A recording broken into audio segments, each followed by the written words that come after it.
Assalamualaikum warahmatullahi wabarakatuh. Selamat sore ya, atau selamat siang ya buat teman-teman semuanya, khususnya yang selalu menantikan video-video terbaru atau updatean terbaru dari channel Selusih.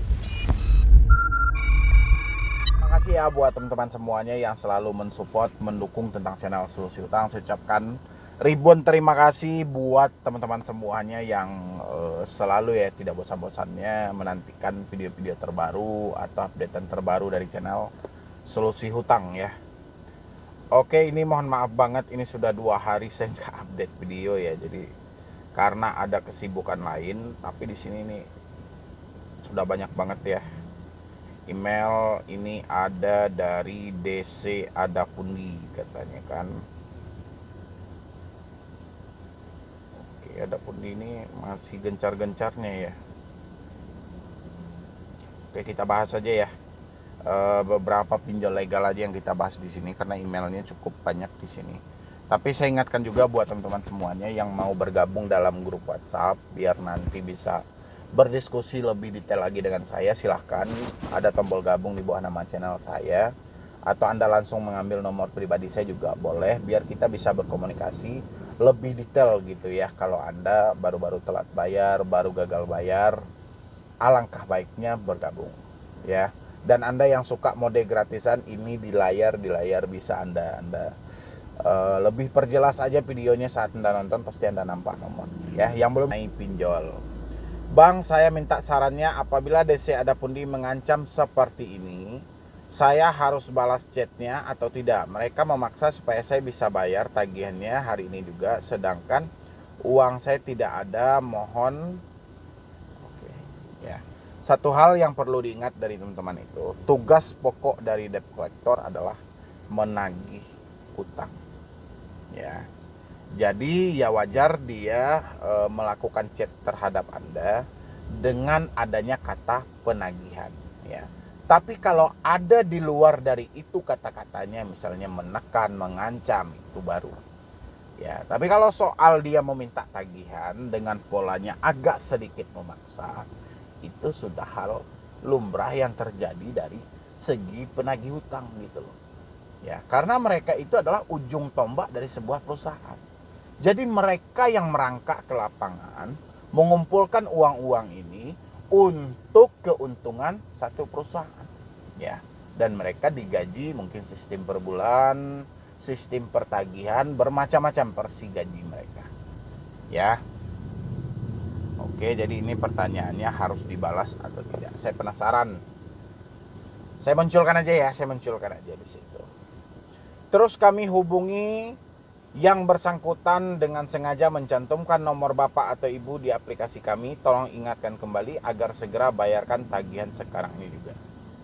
Saya akan bayarkan bulan depan ya. Mohon maaf karena belum ada dananya. Tidak apa bila ada bunga denda yang harus saya bayarkan. Oke, berarti dengan jujur si debetur menyampaikan mohon maaf bulan depan ya. Mungkin kalau saya pun di posisi mereka saat ini, kalau ada yang menagih saya misalnya, saya pasti akan janjikan bulan depan karena lebaran sudah jelas depan mata gitu loh.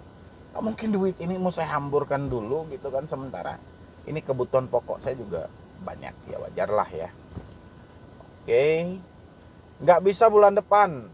Aturan dari mana ya? Bukan aturan, orang minta toleransi ya. Ini kebegoan debt collector lagi nih. Orang nggak minta aturan, orang minta toleransi. Kan dia bilang itu, saya akan bayarkan bulan depan ya.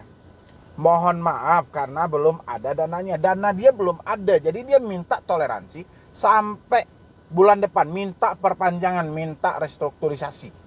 Bukan aturan. Ini kebodohan dari si penagih hutang. Memang unsur penagih hutang itu dia kan seperti yang saya bilang tadi, memang mereka akan melakukan penagihan dengan cara mungkin ada yang sedikit menekan, terlalu menekan, dan sangat menekan ya. Itu adalah penagih hutang.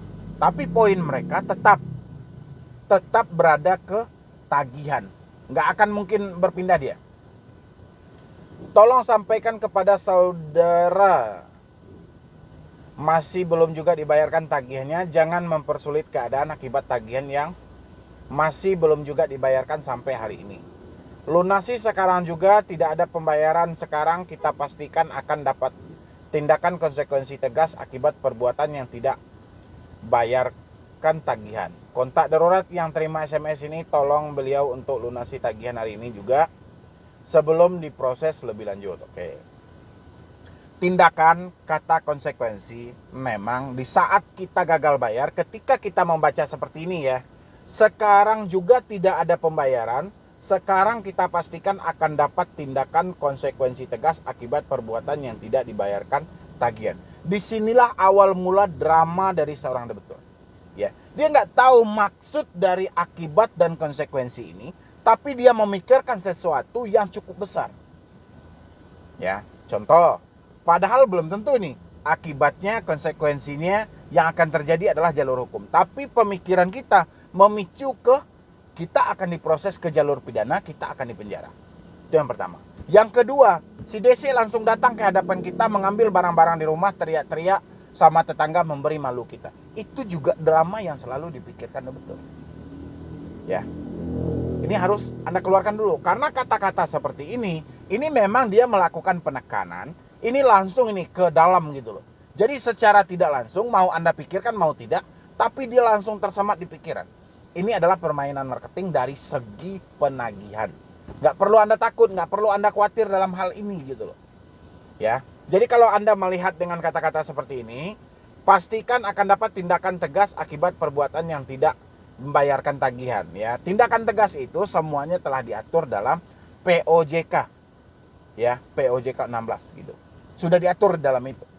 Sudah ada dalam peraturan OJK itu tentang fintech, tentang pinjaman online. Sudah ada. Nggak ada konsekuensinya yang terjadi dari pihak pinjol masing-masing. Konsekuensinya itu selalu dilontarkan kepada otoritas jasa keuangan, karena dia yang menaungi semua perbankan, baik bank, apapun non-bank yang ada di Indonesia ini. Ya, jadi jangan kita hanya sebatas melihat kata-kata konsekuensi, tegas akibat perbuatan, kita malah memikirkan sesuatu yang merugikan diri kita sendiri. Tolong ini dimaksimalkan lagi pemikiran Anda. Ya, karena drama-drama yang menakutkan itu terjadinya gara-gara hal ini. Kita melihat satu kalimat, yang kalimat itu akan mengambang arti dan maksudnya. Ya, disitulah kehebatan debt collector dan disitulah kehebatan dari pihak-pihak pinjol. Dia mampu memberikan satu kata yang akan sangat banyak artinya bagi si debitur yang tidak bisa memaksimalkan pikiran mereka. Ya.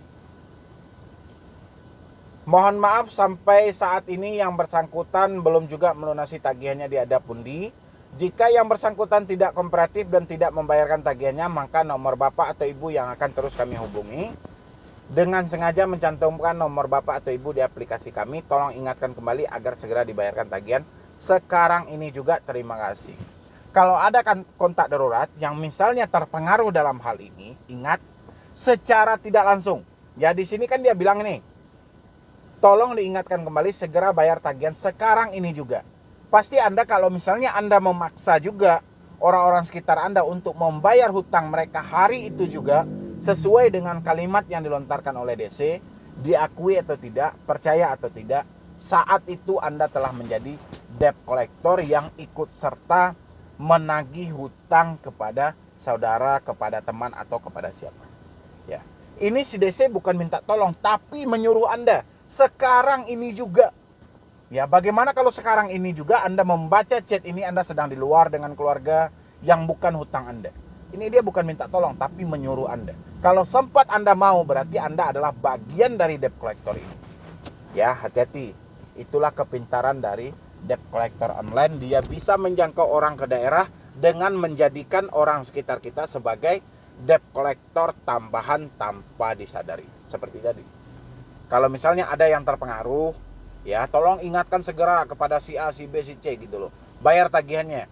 Dan orang sekitar Anda mengingatkan, berarti secara tidak langsung orang sekitar Anda telah menjadi debt collector tanpa harus digaji oleh sebuah perusahaan pinjaman online.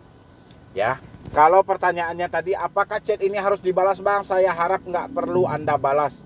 Nggak usah Anda balas. Ya, nggak perlu. Yang penting sudah kita baca, sudah. Kan sudah kita nyatakan juga bahwa kita tidak bisa membayar hari ini karena terkendala dana kita. Dan dana kita adanya di bulan depan. Ya, Mereka tidak mau memberi kita toleransi, itu hak mereka. Ya. Dan hari ini tergantung dari kitanya. Kita mau memaksakan membayar mau pakai apa? Memang faktanya duit kita nggak ada, ya. Jadi saran saya nggak perlu Anda balas dan nggak perlu Anda respon.